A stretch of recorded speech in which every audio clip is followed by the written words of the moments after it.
Good evening. Welcome. This is the Study in Oxford information session. My name is Matt Welton. I'm the Assistant Director of Travel Study here at the Graham School. And tonight I'll be joined by Basic Program Instructor Cynthia Rutz, and one of our Study in Oxford program alumni and returning participant, Julie Conway. I'm going to start off tonight by giving a brief overview of the program, and then I'll turn it over to Cynthia, who will talk about some of the special extracurricular activities you can expect while in Oxford. After this session, I invite you to visit the Study in Oxford pages on our websites. So the link is here, and it's also on the chat as well. Here you'll find an overview of the programs, including session abstracts, instructor bios, a daily breakdown of the course outlines, and suggested reading lists. You can also view pricing and cancellation policies, and you can apply for the program. The applications are currently open, and they'll be open through December 20th. If you need a little extra time, reach out to me and let me know your intentions on that. Currently, our fortnight program is very close to being filled. So we're going to accept people on a first come, first served basis. There's a few spots left. And anyone who doesn't make it onto that first round will put on a waiting list should the seminars fill up before you have a chance to apply. Oxford is a very special place. Graham School students have been traveling to the world's oldest English-speaking university each June for over 25 years, and many of our students have found it to be a transformative experience.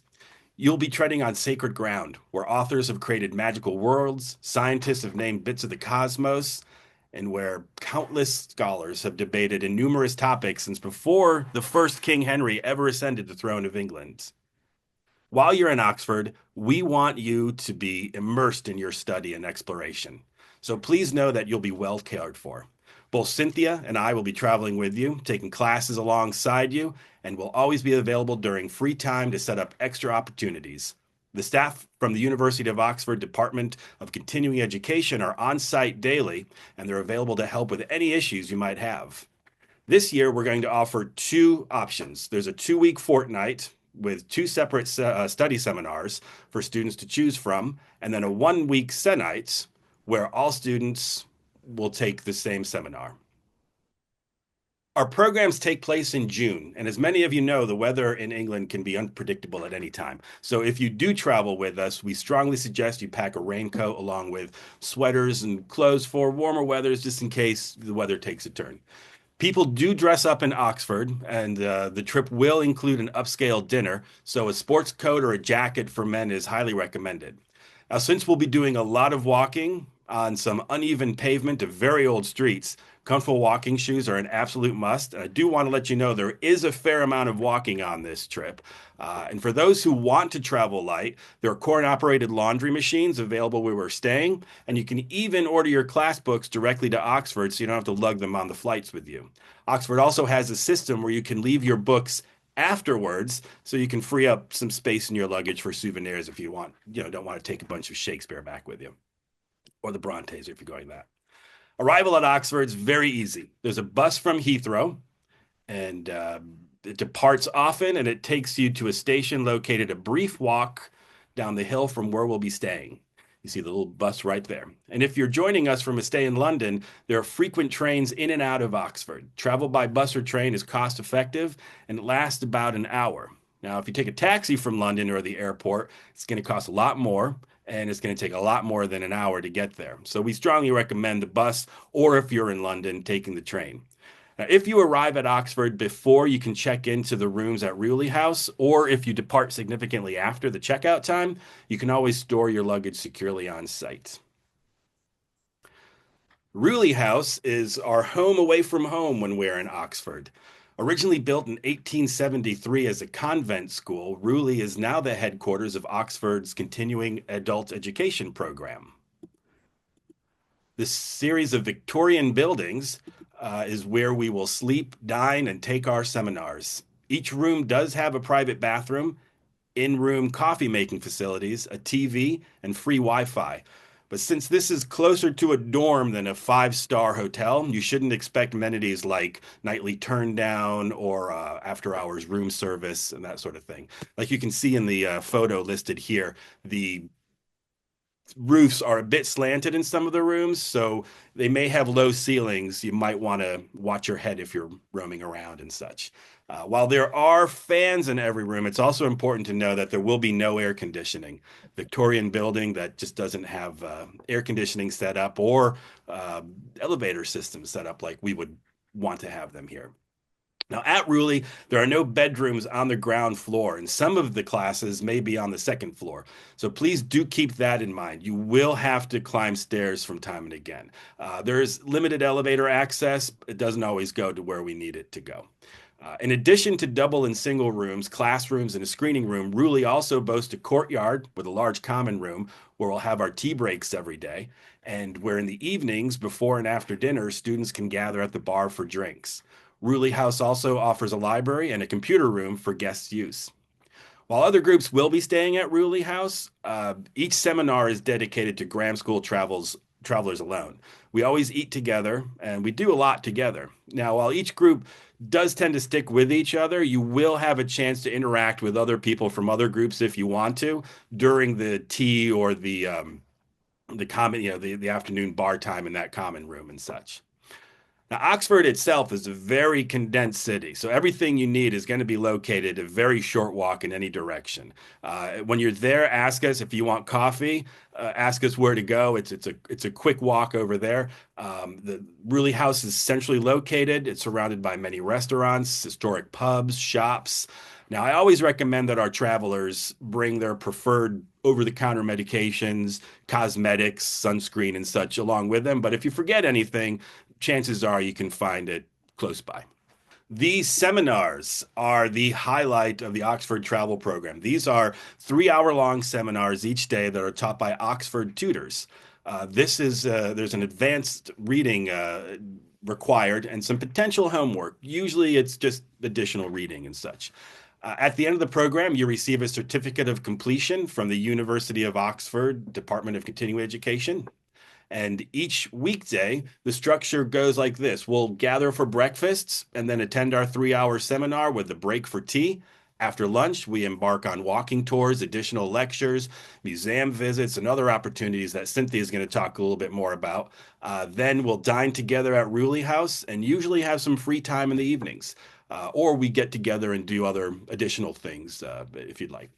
Each section includes one group field trip where we board a coach bus and head out into the country on our day off. And there's definitely going to be some time for you to explore on your own. Now, your tuition will cover your seminar, your housing, and most of the meals. The scheduled field trips, walking tours, and other visits are also included, but the international airfare, the meals, and the museum visits not in an itinerary will not be included. The fortnight. During the fortnight, we offer 2 sessions.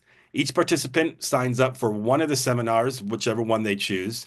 This year, we're taking a deep dive into the world of Shakespeare with a history seminar called Sceptred Isle, which offers a look at England from 1550 to 1650, and our literature seminar, Shakespeare in Love, Discovering the Romantic Bard. Students from both seminars will have the chance to travel to Stratford by coach to explore Shakespeare's world a little more during the trip. Sceptred Isle will be taught by Dr. Alan Crosby. He's the author of over 40 books and one of Britain's best-known and local regional historians. Shakespeare in Love will be taught by Dr. Angus McFadden. If people have gone to Oxford before, they'll likely know Angus. Angus is the director of the Oxford University Summer School for Adults, and he specializes in British and American literature and film. And he's a favorite of Graham School students, having taught seminars for us on Oscar Wilde, Virginia Woolf, Joseph Conrad, Fitzgerald, Joyce, many other literary folks. Our fortnight program takes place over 2 full weeks at the end of Trinity term.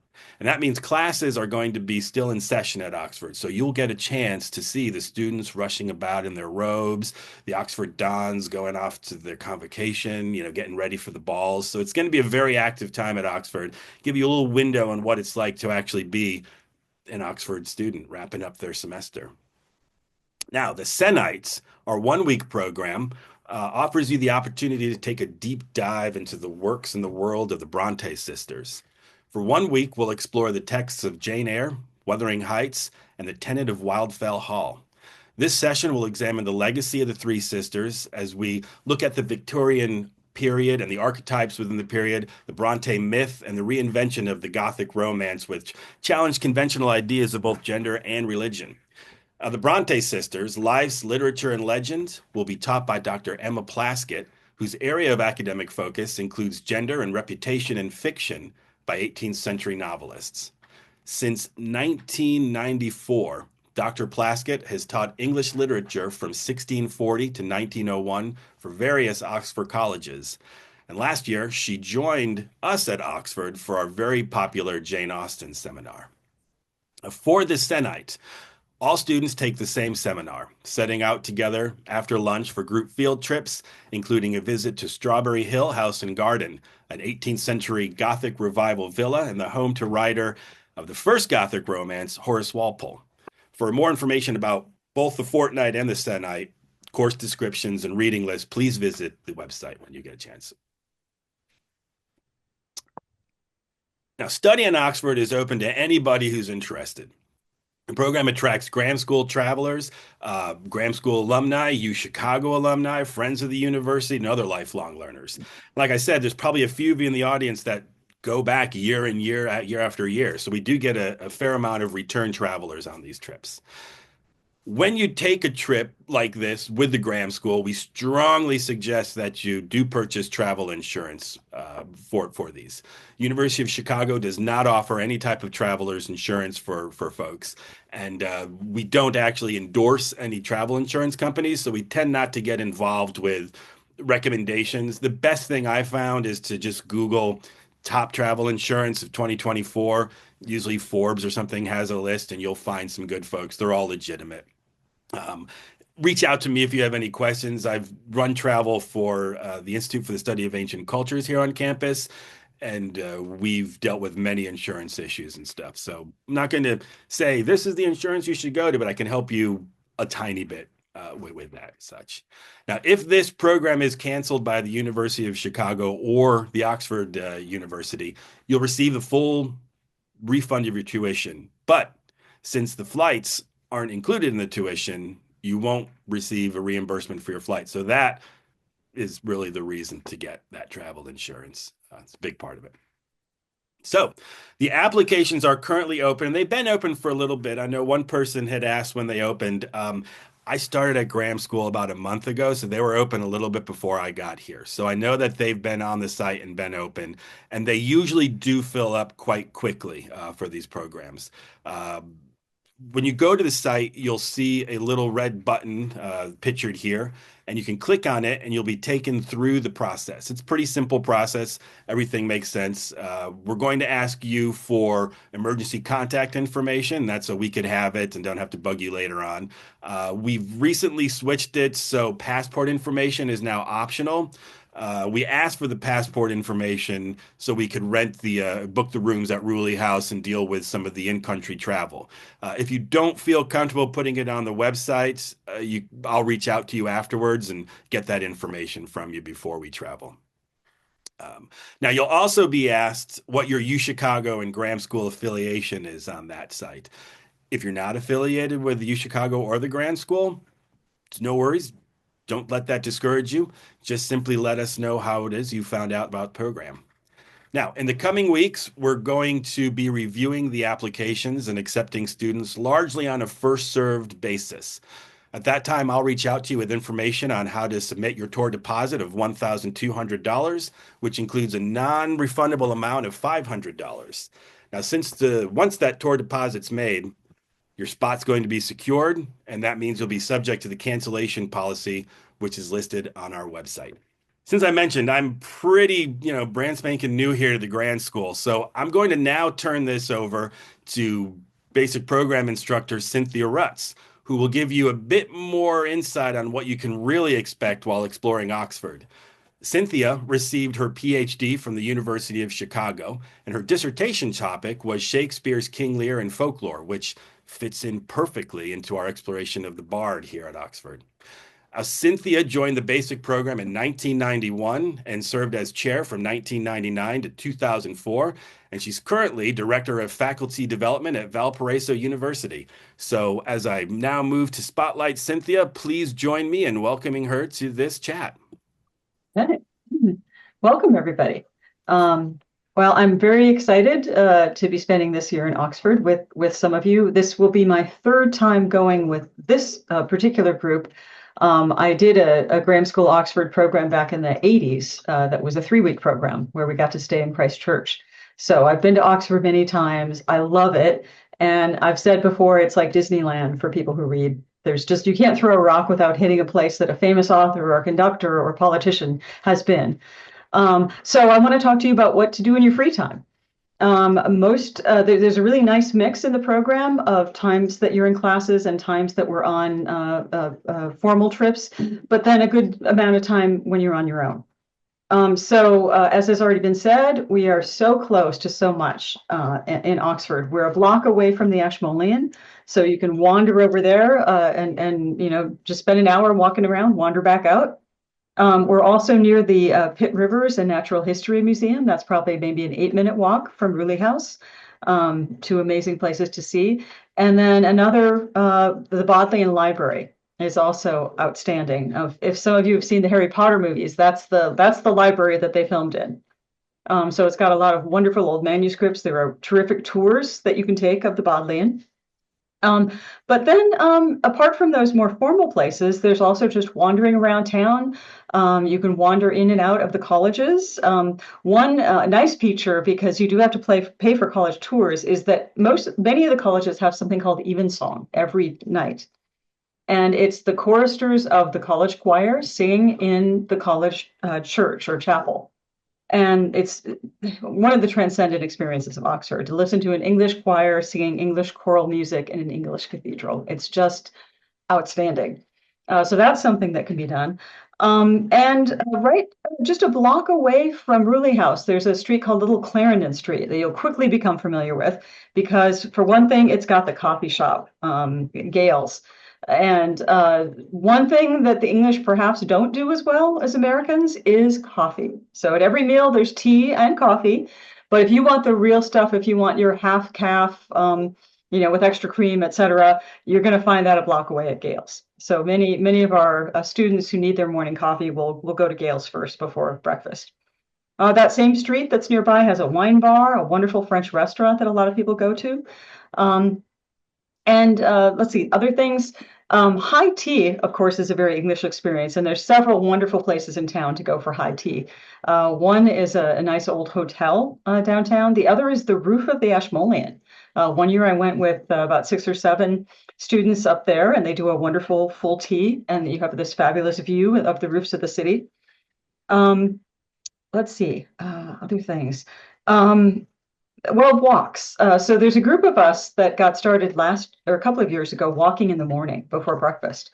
So I now know a wonderful walk that goes through a couple of the college's streets and goes along Christchurch Meadow.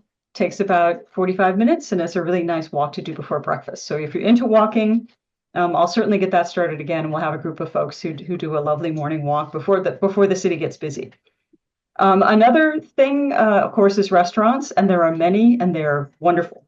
One that we went to last year is a place called The Perch, and a group of about 12 of us went there. Some who couldn't walk very well took a cab.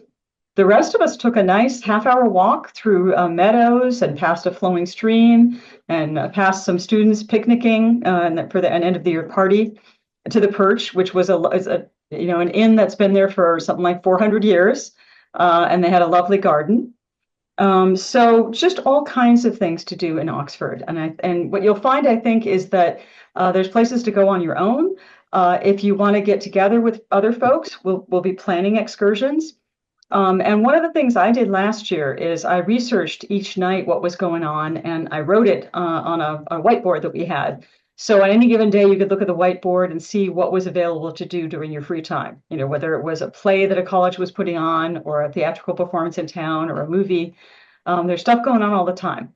So you can always get together with 2 or 3 other people, and that's partly my job. Is if you want to do something, let me know, and I'll try to collect a group of folks to get together to do that thing.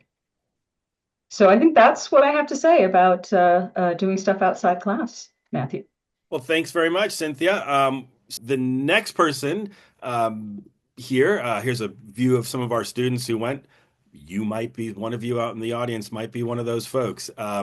Many of the students, like I said, do return to Oxford year after year. And our next guest joined us for the Senate in 2023 and 2024. And this year, I believe she's joining us for the fortnight. I'd like to now welcome our alumni to the Oxford program, Julie Conway, who can give us a look at what you can expect as a student traveling in Oxford. So, Julie, welcome to the conversation. Thank you. And it's so great to see so many faces here tonight. This will be my third year. I skipped a year in between. I did last year the Senate. 2 years before that, I did a Senate that was at the tail end of that darn pandemic. And it was an interesting week, but it was wonderful. It all worked out. I can't say enough about the program, and I think the obvious part of that love is that I'm not the only one. There's a lot of people that continue to come over the years, and so there's got to be something special there. It's different every year, even though we're in a place that has been around for centuries. Each year's experience is very different. Our instructors, some of them are returning, but they're teaching different texts and different subjects, and the group of people is different. So the experience is different. I can't say enough about the instructor for the Senate, Emma. I had her last year, and we did our focus was Jane Austen, and she was an incredible instructor. And we had some fantastic discussions, and I know another one of her specialties is the Brontë sisters. So a wonderful experience is ahead for that one. I just ditto every single thing that Cynthia just said about the various places to go and strike out on your own or strike up a conversation with somebody in the courtyard or at breakfast. My first year I went, I didn't know anybody. I've been in the Graham School for several years, but that year, nobody that I was familiar with went. And by the time I came home, I had a bunch of new friends. So not to hesitate if you're traveling alone or don't know anybody. It's not going to last very long. It's a really wonderful group experience. I think the main thing is maybe questions that I can answer, because I really can't say much more than what Cynthia said about the opportunities to dine casually, a little more gourmet. Some of the locations of the restaurants are really special. The Charwell Boathouse is a wonderful spot, and it's right on the river, and the punting boats are kind of gathered out there in front, and often you'll see people punting back and forth. And the other nice thing is about that time of year, the days get to be really long. And so we have a lot more light, and that's fun to stay out in the evening and enjoy that light and the activity that's going on there in Oxford still, because there are students still finishing up their term. Well, thank you very much.